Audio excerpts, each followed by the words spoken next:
Hey guys, Stellar Christoph here, and today we're going to be going over our Thunder starter deck. Let's go. Alright, so just like all of our other starter decks, this is going to be a 61 card deck. It's going to have mainly Thunder based. You can see on the front, Imperial is going to be your box topper for this deck. You'll see its icon on the side, Thunder, the Thunder rune. It's going to be on both sides. You're going to have your 61 card list. You're going to have the talks about the deck and the game. And you have your QR code to learn how to play.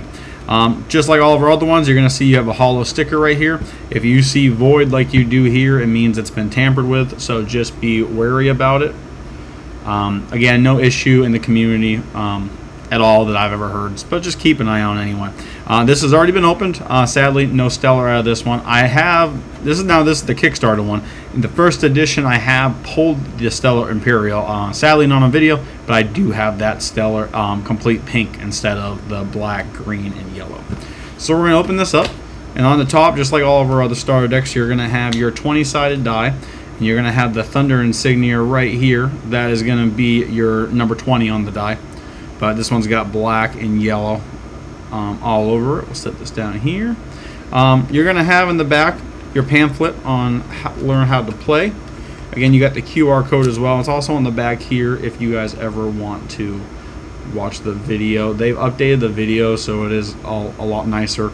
Great graphics to it, great artwork, everything. So I'll set this on the side. Again, 61 cards, so that 61st card is going to be a learn to play. It's going to tell you how to do each turn, casting an Elestral, sending an Elestral. It's going to talk about declaring an attack, their defense, etc., and then your runes on the bottom, so you guys know what the symbols mean. So right on the top, you are going to have Imperial. That is your box topper. Your box toppers will always be hollow in the starter decks. 8 attack, 12 defense, 3 cost. This Imperial gets +1 attack for each Thunder Spirit in your Spirit deck. When you can expend 1 Thunder in order to target and destroy a card. So again, you have say 15. Say you run a deck that's all Thunder. You got 15 Thunders right there. You're gonna have a 25 attack to it when you summon it. No one's gonna have that many Thunders in their deck. The most you're gonna have is 15 probably. So just be wary when you summon that. If you can have 7 in there, then it's gonna match the highest attack in the game with Pantera. Quackle. This is gonna be a staple in a lot of Thunder decks. It's basically an Ambrosia, but as an Elestral. When you cast this Quackle, you can return up to 3 Thunder Spirits from your Underworld to your Spirit deck. Again, great card to have. The Artist Collection in Kickstarter had 2 different versions of it. If you can pull the hollow, this would be the hollow out of the starter deck. Pink design, just like Imperial. Next up, you're going to have Symmetric. This is the middle ascension of that line. 4 attack, 6 defense. You can reveal 12 Thunder Spirits from your Spirit deck in order to special ascend this Symmetric into Imperial from your hand or deck. Now, just pay attention that it says reveal, not use. So again, you're running, say, 15, 16 Thunder Spirits. This all has to do with turn 1. You want to get this card turn 1. Turn 2, you'd be able to summon this, cast this, and then special cast your Imperial. Toxion, this is a starter deck exclusive Elestral. It is in Shattered Stars, but if you're talking about base set and booster boxes, blister packs, it is not in any of those. 4 attack, 2 defense, really good attack. When this Toxion receives 1 or more Thunder Elestrals, spirits, I should say, I'm sorry guys, your opponent must expend a spirit. So again, talking about attacking the life points directly, attacking the resources directly. If you're able to have Spark It on your field, so when you summon this, you're automatically going to be able to use its ability. If you have Spark It or Circle the Sky, you can keep doing that every single turn. Galvenom, this is the Ascension of Toxion, and again, only in this starter deck. 6 attack, 2 defense. You can expend 3 spirits in order to target and destroy up to 2 cards. So you can use that ability every turn. Use it the turn it's summoned. If you have a Quackle in your hand, bring Quackle out, keep recycling. If you have multiple Ambrosia, just keep recycling that ability. All about clearing the field and making your life easy so you can start attacking them directly as well. Racehorse, this is a really good card to have in your Thunder decks. Has a 2 attack, 4 defense, so more on the defense side. As long as Resource is enchanted, Elestrals cannot attack the turn they are cast unless they are Thunder enchanted. So again, if you know your opponent is really aggro and they're all about attacking, and they don't run Thunder, have this out in the field. You have a full turn to figure out what you're going to do with your opponent's Elestral. Spark it. So every element has its own Nexus mechanic in a form of an Elestral. So 4 attack, 1 defense. You can Nexus up to 2. When you do, you can look at your opponent's hand and discard a card from it. So again, you can use that every single turn. If they're running a fruit deck, obviously this will be good, but they're going to constantly have cards in their hand. You want to pay attention to the deck you're going up against. And again, if they only have 1 and 2 cards, keep leaving them guessing. Don't give them a lot of room to move. And if they want to draw an extra card and they want to say expend a spirit to draw, okay, now they're not summoning that turn, so again, you can now start attacking them directly. Astro Rabbit. There are not many decks that I haven't seen this in, whether it's Thunder, Water, Earth, whatever. 2 attack, 5 defense. This Astro Rabbit receives 1 or more Thunder Spirits. You can look at the top 3 cards of your deck. You can add 1 of them to your hand and shuffle the rest into your deck. So the one thing it doesn't say is that when you take it from the top of your deck and you add it to your hand, don't quote me 100%, but you don't have to show your opponent. If you search the deck, you have to show your opponent what you're pulling. That way they know you're not cheating. But this one, you're drawing 3 cards, choosing 1. You're not searching your deck. You're just pulling the cards. But again, 5 defense, awesome to have. And then if you have multiple Thunder Spirits, or you're able to use Ambrosia to bring other spirits back, keep using this ability. Gives you a little bit more room to breathe and figure out your next move. Jolton, 4 attack, 2 defense. When you normal cast this Jolton, you can search your deck for a Stadium rune and add it to your hand. Doesn't say it has to be Thunder. And now with Frostfall out, they actually have runes that can only be activated with the corresponding Stadium. So again, if you're having a combo, Rise of the Depths is a perfect one. Rise of the Ashes is a card that costs you 3. You can special cast an Elestral from your Underworld and summon it. With Rise of the Depths, it only costs you 1 instead of 3, and it's only for water. So have this in your deck. Say you have a Majesty and your opponent destroyed that card. Go ahead, summon Jolton. If you don't have Lantis out, summon that card, play your Rise of the Depths, bring your big hitter right back. Boom Bat. I love this card, but you need to be able to use use a spirit. This, in my experience, and this isn't a good experience, this is the sacrificial lamb of the deck. So it's got 2 attack, 1 defense. When you disenchant, you can disenchant 1 Thunder Spirit from Boom Bat in order to target and destroy an opponent's Elestral. So if you have absolutely no other option and they have a big hitter out, or they have something that's wrecking you, summon this, sacrifice it, destroy that card. If you're running Thunder Nexus or any kind of Nexus ability and you can get a 2nd, 3rd, 4th Spirit onto this guy, then there you go. You can keep using that ability every single turn. But again, the only time I've used this is Sacrificial Lamb. I haven't got myself to the point to be able to Nexus and actually set up a play. So I don't play this as much as I used to. Doesn't hurt to have 1 in your deck. Again, in case you're going up, say, against a Penterror or Majesty, Imperial, whatever it is.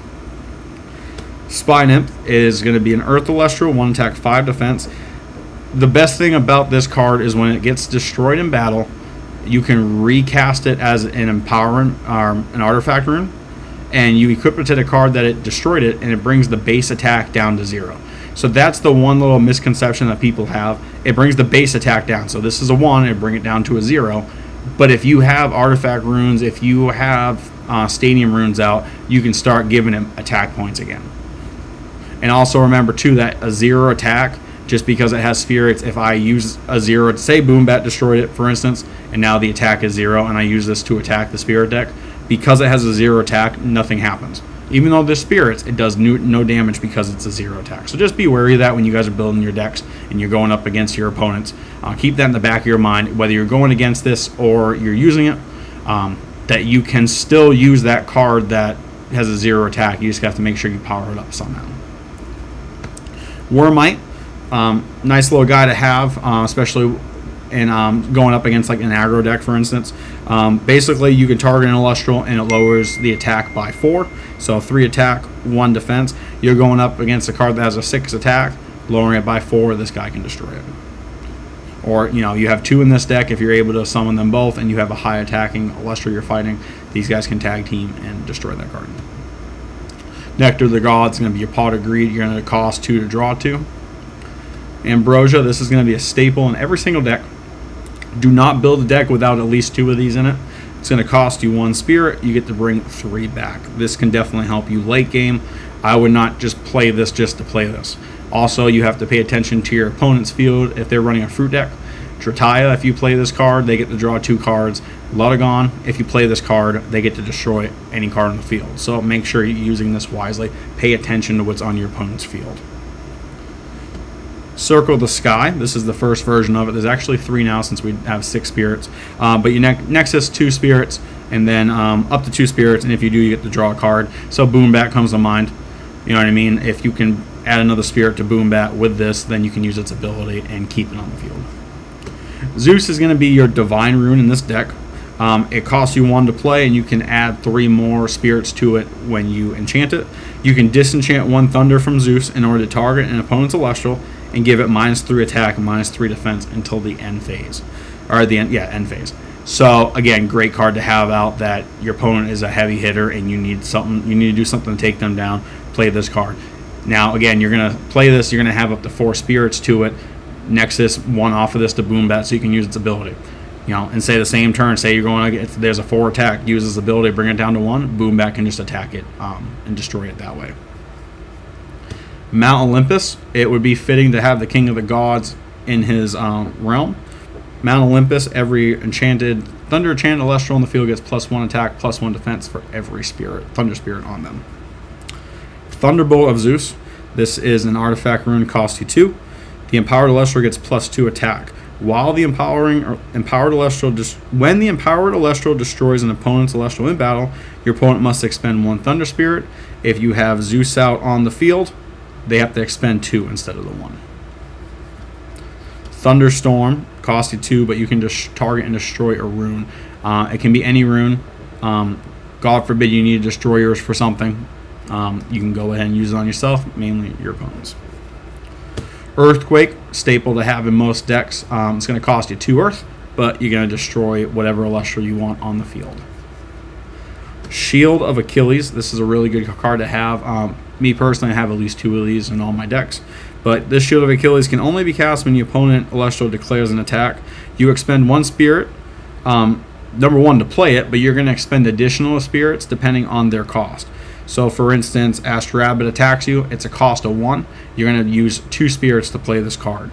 If you're playing against a 3 cost, say Imperial, who has 3, it's going to cost you 4 spirits to block that attack. So just be wary of your spirit deck, know what's going on, be prepared to sacrifice to play it.